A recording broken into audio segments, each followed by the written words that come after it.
Frederick Mootz. What's up, guys? Oh my God, I thought you weren't going to talk. I thought it was going to be muted again. No. I was going to lose my mind. Thank God for Mrs. Birch, because Yes. yeah, I wasn't figuring it out. Thank you, Alyssa. Thank you. You're the real MVP. She is. Fred, in all seriousness, thank you for stopping by. We are so proud of you and this program Appreciate for what you you've guys. been able to accomplish this year. You've been a friend of ours for a long time. You have sacrificed time and resources and been an umpire and an official and everything we could possibly want here at YSN. Dude, what goes around comes around. Karma has treated you well, and congratulations. You've had us rooting for you the entire time. Good job, Appreciate buddy. you guys. Thank you. Means a lot. All right, first question for you. For where you guys are right now, has this been an absolute whirlwind? I mean, do you remember the first day to today of the season, and how fast is it going? Yeah, it's just been unbelievable. It's an incredible ride, obviously. Yeah, I mean, it goes fast. It's unlike basketball season, which is, drawn out. Obviously, you got the holidays, so it's over a long period of time. So softball, obviously with the weather too, you're compacted into a couple of months, and maybe having to play 2 to 3 games, 4 games in a row, to maybe not playing for 10 days because of weather. So it definitely goes quick. That's why our, the off-season preparation and all the hard work and the diligence of these girls to get better after last year is why we're where we're at right now. Last year and this year, the roster looks a lot the same. You have a lot of the players that were on this field last year for you. What was the turning point? What was the big jump that you see from these players from last year to this year to put them into this position? Well, I mean, I think obviously losing a heartbreaker in a sectional championship game last year, where we felt, obviously we didn't play our best. I didn't coach my best in that game. And, to lose a game that in that fashion when, we felt as the season got, along there toward the end of the year, we thought we were playing a little bit better. We dealt with some injuries throughout the season. And, obviously that's so, you have to stay healthy. I mean, that's half the battle with it all. And so we committed to, really getting ourselves in better physical shape in the off season. But also in the preseason, myself and our coaches, we committed to, more of our strength and speed and agility stuff, and to really, prepare ourselves, our bodies to stay healthy over the long, haul of the season, especially, with the different the conditions, when you're playing and, you could have all 3 seasons happen in one day, which we've experienced. So, I think that commitment to doing all that, obviously, and like I said, and just having a group of the most selfless girls I've maybe ever coached in my career, that's what makes you winners. I heard earlier this week, so many people turn their misery into their ministry. We like to call it a chip, building a chip on your shoulder. Addie seemed, she's a freshman, and she seemed to have a chip on her shoulder from what transpired last year. Yeah. Did you help build that? Are there constant reminders of what happened last year and, constantly being counted out against Canfield and Fitch and the AAC in general? What do you have to do as a coach to kind of utilize the pep talk? Is it something that you have to keep things sweet, or do you kind of salt things up a little bit to make sure that those wounds are fresh? Well, that's just it. I think, when I took the job, it was to build a culture to win.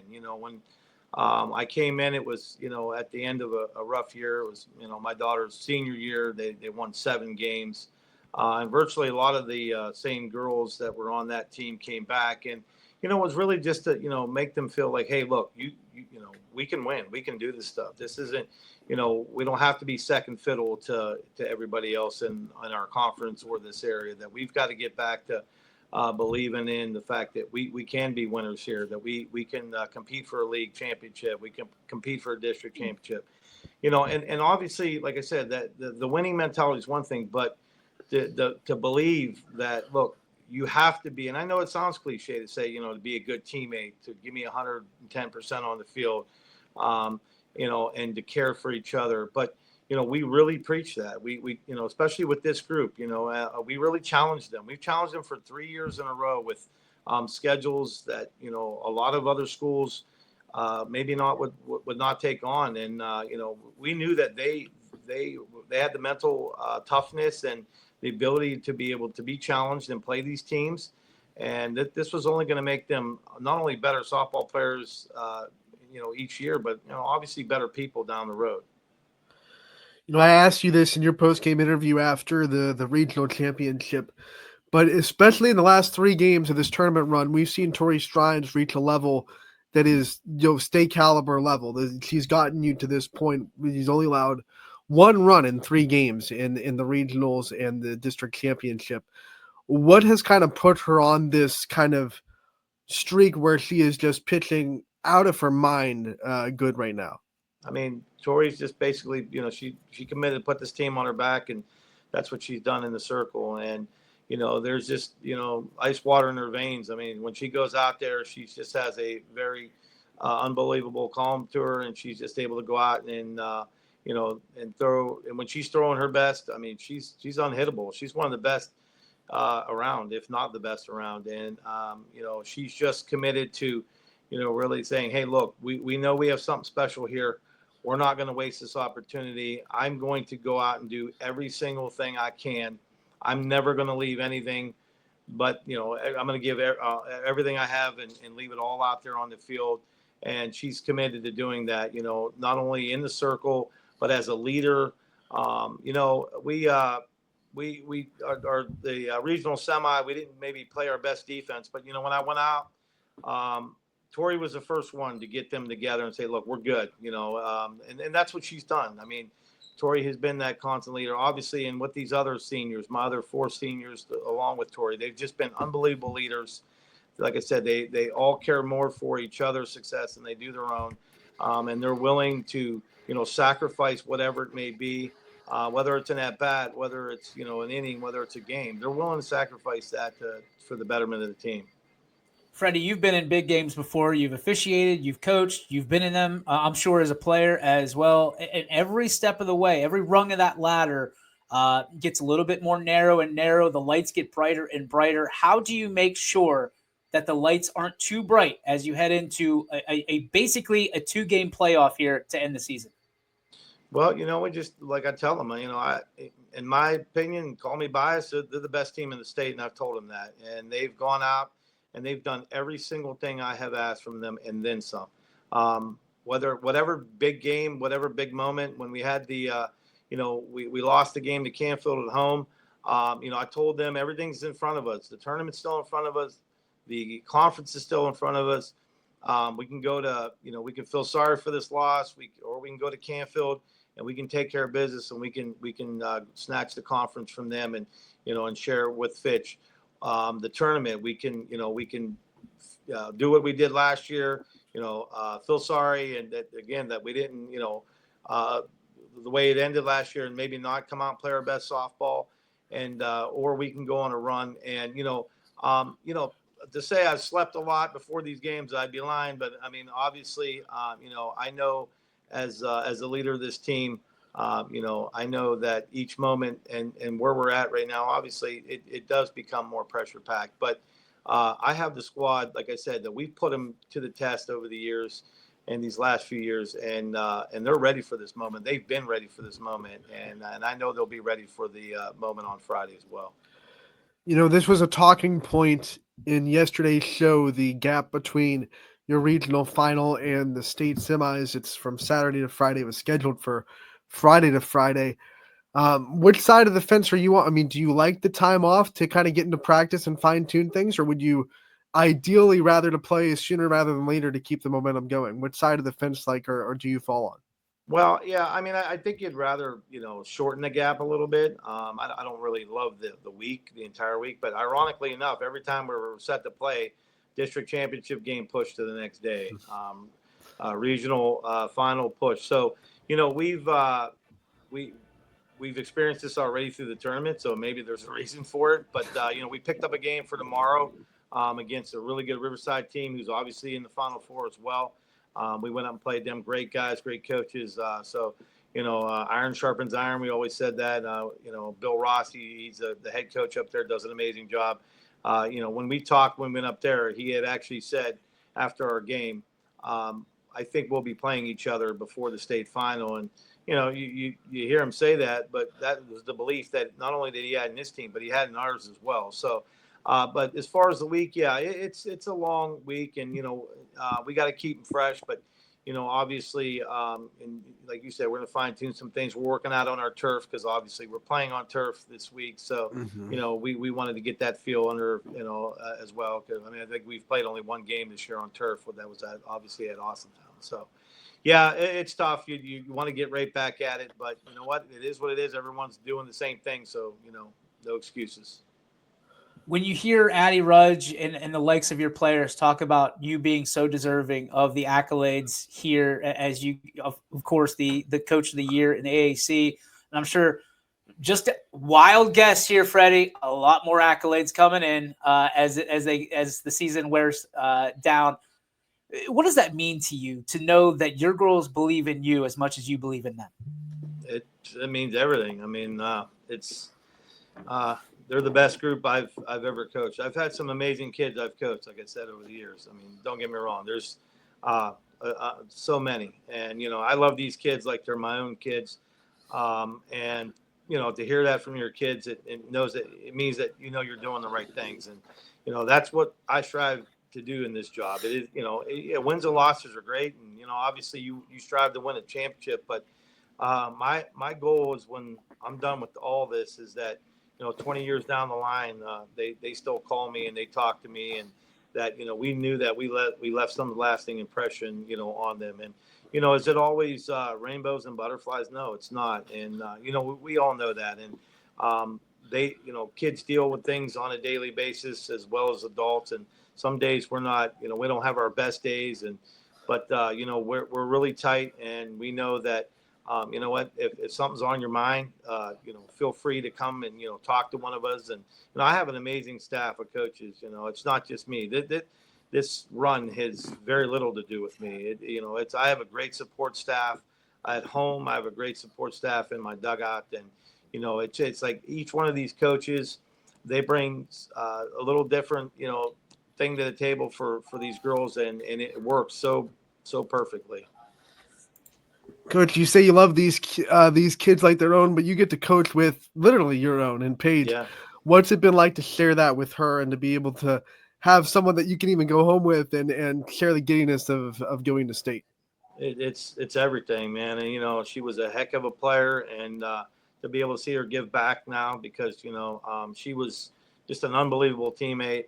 Something that I tried to instill in her, and she was the best teammate. And and you can see that rub off on these girls. She's a great human being, but she's a great coach, and I'm gonna get a little choked up, but she's gonna be one heck of a coach down the road as well.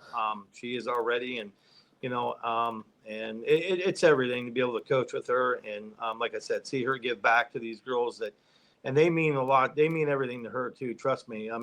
This group of seniors, the relationship we have on the field is one thing, but they've meant so much to my family personally, and my wife Missy, she's just been incredible part of that as well. And like I said, without them, I wouldn't be where I am today either as a coach. If I told you a month and a half ago, that this is where you'd be right now on your way to the state semifinals, would you believe me? And what things would you hope would be happening at this point? I'd be lying if I said I thought we'd be a Final Four team. I really would. I knew we could be really good. Don't get me wrong, I did, but it's just so hard to win. It really is. It's so hard to win. It's so hard it's when you get into this tournament, it becomes single elimination to make sure that you cannot afford to slip up one game or it's all over with. But as this thing moved on, and as we got toward the end of the year, and when we won the Canfield game, there's always turning points in some seasons, or and to say that one of the last games of the year is a turning point, but it really was on this run. To go into Canfield an unbelievable program that is obviously, defending state champs, and to go in there and not only win that game, but to win it convincingly the way we did, and to win the league. It really was that turning point on this run. It was, look, they know what's at stake now. They know what they're capable of doing. And, obviously you're not going to go in and win these type of games 13-3, whatever that final ended up being. But, that game there was where, I went home and I thought, this team could really make a run at this thing. Hey, I mean, you could go. It'd take a lot of stress off us if you went into Friday and you won 13-3. Yeah, It'd take a lot of stress. Me too. Coach, I don't have any hair left. Yeah. There it is. My last Thanks a lot, Fred. My last Sorry, thing buddy. for you, Coach. You just a few hours ago accepted the invitation to coach in our All-Star game. You've been umpiring in it for a while. Now you get the chance to be in a dugout with all these great players of this area and the YSN family. What's that moment going to mean to you to share that with your staff? Talk about that and what it means. It's awesome, man. And I really, first of all, I want to thank you guys for that. I mean, umpiring, it's been an absolute blast. I mean, obviously to be able to watch my girls play in it, one more last high school game. But to be able to coach this, the talent in this area, it's unbelievable. I mean, you had a Warner on earlier, obviously, and Addie, and there's so much talent in this area, and to be able to get them all together and, be able to coach them and guide them and just have an absolute blast. I mean, competing against them is always tough. They're again, there's so many great players just in our area, but to be able to put them all on, two teams and like I said, umpiring, it's fun. It really is a blast. And, I find myself in awe. You go down there and you watch them play and you see some great pitchers, battle some just unbelievable hitters. And it's like, who's going to give, who's going to win the battle. But it's an honor. And like I said, I really appreciate the ability to be able to do this and have some fun with the unbelievable group of girls. Well, before we let you go, we wanted to make sure that we could have you on. We wanted to see your reaction. We told you how great of a year it's been. Naturally, we've been waiting to get the postseason awards for YSN out there. And there's, no better time than the present to break it.